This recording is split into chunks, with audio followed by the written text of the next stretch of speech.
Hello everyone, today I'm here to bring you my top 10 romance reads of 2020. So like I said in my previous video where I talked all about my favorite reads as a culmination of 2020, as promised, I am here to do a top 10 romance reads because I read like 60 romance books this year. That's the most I've ever read as far as romance genre. I've come to love the genre, but yet I'm still new to it. So in this video are just that, my top 10 romance reads of the year. Like I said, I'm still a newbie to the genre. So if you're a well-advanced romance reader, you might not like this list. You might, I don't know, but I just want to put that out there just so you're aware of it. So coming in at number 10 is Kiss My Cupcake by Helena Hunting. This is my third book by her, and I have to say this is by far my favorite. So in this book we follow a character named Blair who is about to open up her own like cupcake place, and it's like cupcake with some booze. So I forget the name of it. It's like a really witty name, and she's really excited for it. She really wants to do well in it because she's put all of like her life savings and money into it, and she has to succeed.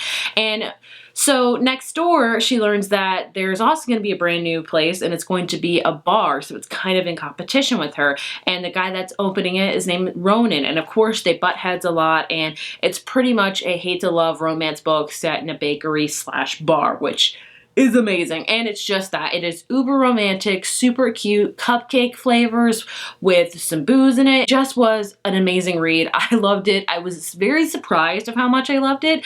And I don't hear a lot of people talk about it, but I highly recommend it if you want like a really strong romance set in a bakery. It is there and it delivers.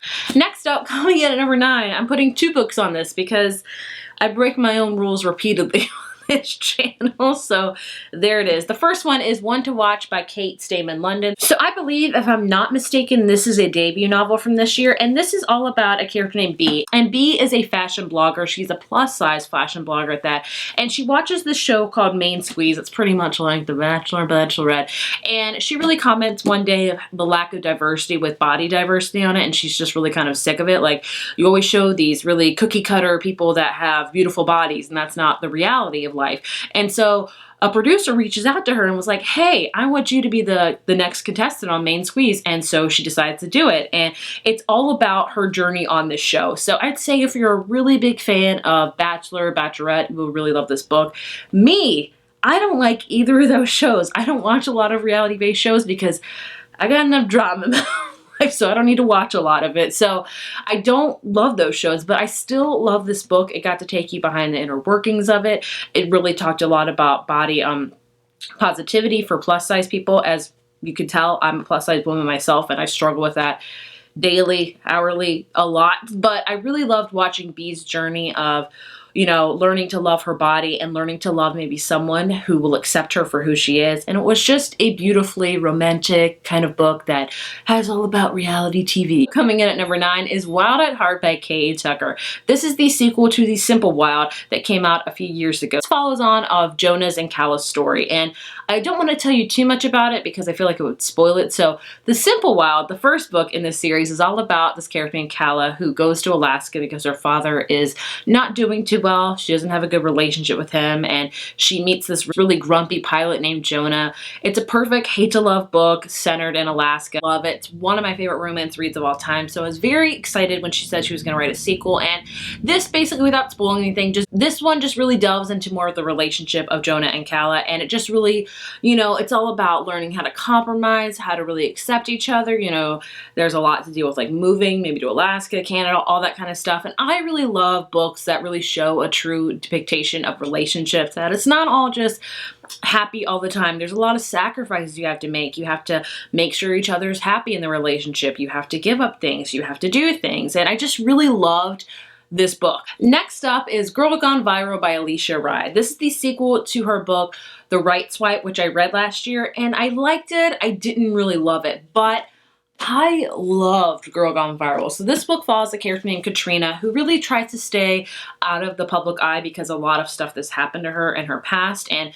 she's a bodyguard with her wherever she goes just to be extra cautious. And the book starts with her in a coffee shop, and this guy starts flirting with her, and they, you know, banter back and forth, and basically somebody starts like live tweeting the conversation and like uses the hashtag Cafe Bay, and then all of a sudden she is trending, and so she's very scared for her safety, and so her bodyguard whisks her off to like his hometown, where it's like this really small town of California on a peach farm, and they both have really strong feelings for each other, and they've had them for so long but have never admitted it. And obviously when they're secluded on this peach farm, things happen, and it's a great slow burn friends to lovers romance that was just so swoon worthy and so adorable. I ate it up. I always kind of compare romance reads to like candy, or I eat them up, and this one was just that. It was sweet, it was adorable, it had a beautiful relationship. I loved it. Next up, we have You Deserve Each Other by Sarah Hoggle. This is a book that's very, a lot of people don't like it. So I'm like one of the few that likes it. So take it with a grain of salt. Take all my list with a grain of salt. But this book follows two characters, Naomi and Nicholas, and they are engaged, but they loathe each other. Basically start out in their relationship, they're very happy and they get engaged, and then something has just shifted in their relationship and they just don't like each other. In fact, Naomi wants to get out of the engagement, but her fiance, Nicholas's parents are footing the bill, and she knows if she backs out, like they'll make her pay everything. So she's like, crap, I'm stuck. And so this whole book is about them like finally telling like, hey, I don't like you, I don't want to get married to you, and then maybe like, let's try to be friends again and see if we can fix this relationship. So they are very, do not get me wrong, they are very immature in the beginning of this book. Like they do things to each other, and I'm like, people in love should not do this to one another, and it takes them a long time to be like, oh, we were both wrong. Oh, I do want to fight for this relationship. I need to change. You need to change. We both need to change. So yeah, I can see why a lot of people don't like this book, because the characters are very immature, make stupid decisions. You know, I again, like really books that really go into the dynamics of a relationship. Like they were trying to fix something that was broken to see if it was worth fixing. And I really loved reading about that. And they came so far in this book, in my opinion. So I really enjoyed it. But again, you might not like it, so take it with a grain of salt. Next up, I have Take a Hint, Dani Brown by Talia Hibbert. This is the second book in her Brown Sisters series, and I really love them. I still say Get a Life, Chloe Brown might be my favorite. I don't know. But this one obviously follows Dani Brown, and she is very smart. She is like a teacher, professor, and she just knows what she wants in life, and she just goes after it. And she has this really like kind of friendship with the security guard of where she works at. And then one day a fire drill happens and she gets stuck in the elevator, and then who comes to save her but Saphir, the security guy. And it gets tweeted, because that's the theme apparently of this video. Things get live tweeted. Be careful with your social media engagement, I guess. And they blow up. And so they decide to like kind of do a fake relationship to help each other in like their careers and things like that. And of course, with kind of all romance books, you can guess what happens from there. It was cute. It was steamy. I was there for it. I loved Dani. Dani was very self-assured. She knew who she was. She knew she was worthwhile. And Zafir was just the cinnamon roll of a guy. Like, oh my gosh, I loved him. So I love Talia Hibbert's romance books. She writes such great representation, and a plus size woman, a black woman, and I just really love reading about them. I'm so excited for her final book in this series coming out this year, actually. Act Your Age, Evie Brown, I believe that's what it's called, but of course I had to put this on my list, and it's a beautiful yellow cover. Next up is one that I have talked about a lot. You Had Me at Hola by Alexis Dario. I love this book. It's one of my favorite romance reads, obviously, of the year, probably of all time. It's one that I wasn't expecting to love as much, but I did. This book, we follow a character named Jasmine, who is a telenovela star, and she's an actress pretty much, and she gets a big break to be in this new telenovela show on like Netflix pretty much. And so she's like, this is going to be a big break in my career. This is going to be great. And her leading man is this guy named Ashton, who is a very well veteran telenovela star. And basically that's what the whole book is about, them getting into a relationship, also the inner workings of a TV show. And I really enjoyed reading it. It was steamy. It was beautiful. I loved the relationship, the family in this. It was just adorable. I think this was on the Goodreads list of like best romances of the year, which I really wanted it to win because I loved it that much, but I highly recommend you check this one out. Next up, we have How to Fail Flirting by Denise Williams, another debut novel, and another ooey gooey romance book. Can you sense a trend of what kind of romance books I really love? This is one of them. So this is about a character named Naya who kind of just doesn't live life. She doesn't do a lot of things, you know, adventurous and things like that. And her friends decide to like dare her, like, you know, do things. And so basically one night she decides to like hit on a guy at the bar, and his name is Jake, and they spark up a connection, and she's meaning to only have a one-night stand, but it quickly turns into something more. And again, it's just ooey gooey. I love the relationship in this book. Naya has also suffered a lot of trauma from her previous relationship that she has to work through in this, and it's just a beautifully told romantic book.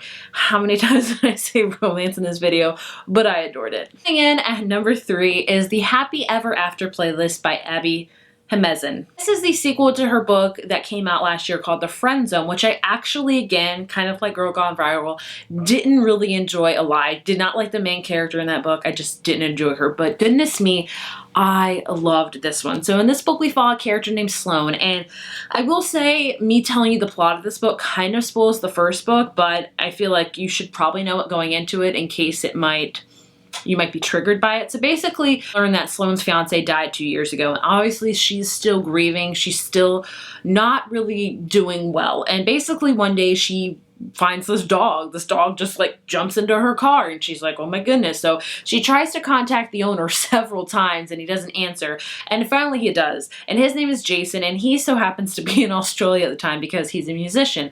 And so they start this text conversation back and forth. He's like, hey, can you watch my dog since I'm like literally not in the country? And so that's exactly what she does. She falls in love with this dog, and it really helps her kind of heal her broken heart, obviously. And when Jason comes back into the States and they finally meet, they maybe decide to get into a relationship together, and it's still kind of hard to do because Sloane's still grieving and still loves her fiance that passed away. And it's just a beautifully told book, and it's just, oh, I love it. It's got a lot of music in it because Jason is a musician and actually Sloane is an artist, and it's got dogs in it. And one of the quirks I hate about some romance books that there are dogs on the cover, and you're like, oh, a dog, you want to read about a dog, and the dog won't be in it till like the last 5 pages, and I'm like, what's the point? This is one where it has a dog on the cover, and the dog's from the beginning, so you get a full pet in the full thing. I don't know why. That's a quirk I just have, or a pet peeve, I guess you could say. Pet,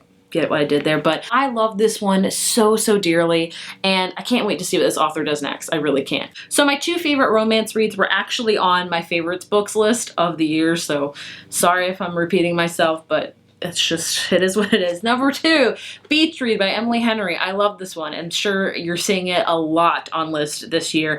No surprise there. This follows 2 characters, Augustus and January. They're both writers. They both write very different genres. January writes a lot of romance novels, and Augustus writes really hard-hitting literary fiction novels, and they're both kind of in a rut, and they went to college together. They kind of had like this hate relationship, and it just so turns out like they're neighbors where they're staying at for the summer, and they decide, since they're in a rut, like, let's try to write each other's genres. So Augustus will kind of write a happier ending, and January will kind of write a little bit more grit into her romance novels. And of course, it's a hate to love romance. I love those, who's surprised, but it was adorable. And it also has a lot of depth in this book because January is dealing with a lot of family things going on in her life, and Augustus is dealing with a lot as well. So they talk about that, and they talk about how they're feeling. So it's, yes, I don't want to say romance novels lack depth because they definitely don't, but some romance novels are just strictly romance, which I love those, but some romance has a lot of depth and a lot of like kind of grieving and heartache and all these other feelings that you have to unpack in them, and this one had all of those things. So this one will simultaneously make you cry but also make you swoon, and I do think it is a beach read. That's just my opinion. I loved it. My favorite romance read of the year, Reborn Yesterday by Tessa Bailey. No one's surprised. I've talked about this book so many times this year. It's a paranormal romance. It is technically paranormal, but I'm like, it's full-on romance. Let's be real here. So that's why it's on this list. This is about a character named Jenny who is a mortician, and she is about to embalm this dead body, and the guy wakes up, and his name is Jonas, and she learns that he's a vampire. Oh my, and things happen. You can guess. We all know I'm a big fan of vampires. There's no secret about that. Angel, Spike, yes, yes, love them. So I love this one so much. The second book came out this year as well, but I did not love it as much as this one. I loved the relationship between Jonas and Ginny. Like, Jonas is, you know, an old soul, literally, and Ginny is also an old soul. So they really bonded. They had this great relationship. It was steamy. I just loved it so much. Couldn't get enough of it. Those are my top 10 favorite romance reads of the year. Before I leave, I do want to mention a few honorable mentions that didn't quite make the list, but I still really loved anyway. Number 1 is In a Holidays by Christina Lauren. This is a holiday romance that is perfect to read in Christmas. If you didn't read it this year, save it till next year. You won't regret it. Another one is Spoiler Alert by Olivia Dade. I love this one. Another body positivity actor and kind of a fangirl get together. It's adorable. And the last one is Party of Two by Jasmine Gilroy. It's about a senator, maybe like just a politician and a woman getting together, and they have to keep the relationship secret. And it's just, again, you guessed it, adorable. So I hope you enjoyed learning about my favorite romance reads of the year. I had a lot of them, as you can clearly tell. And I would love to know what your favorite romance reads that you read this year. Please leave them in the comments below. Thank you guys so much for watching, and I can't wait to read even more romance books this year. Like, I have so many on my list. I can't wait. Bye, guys.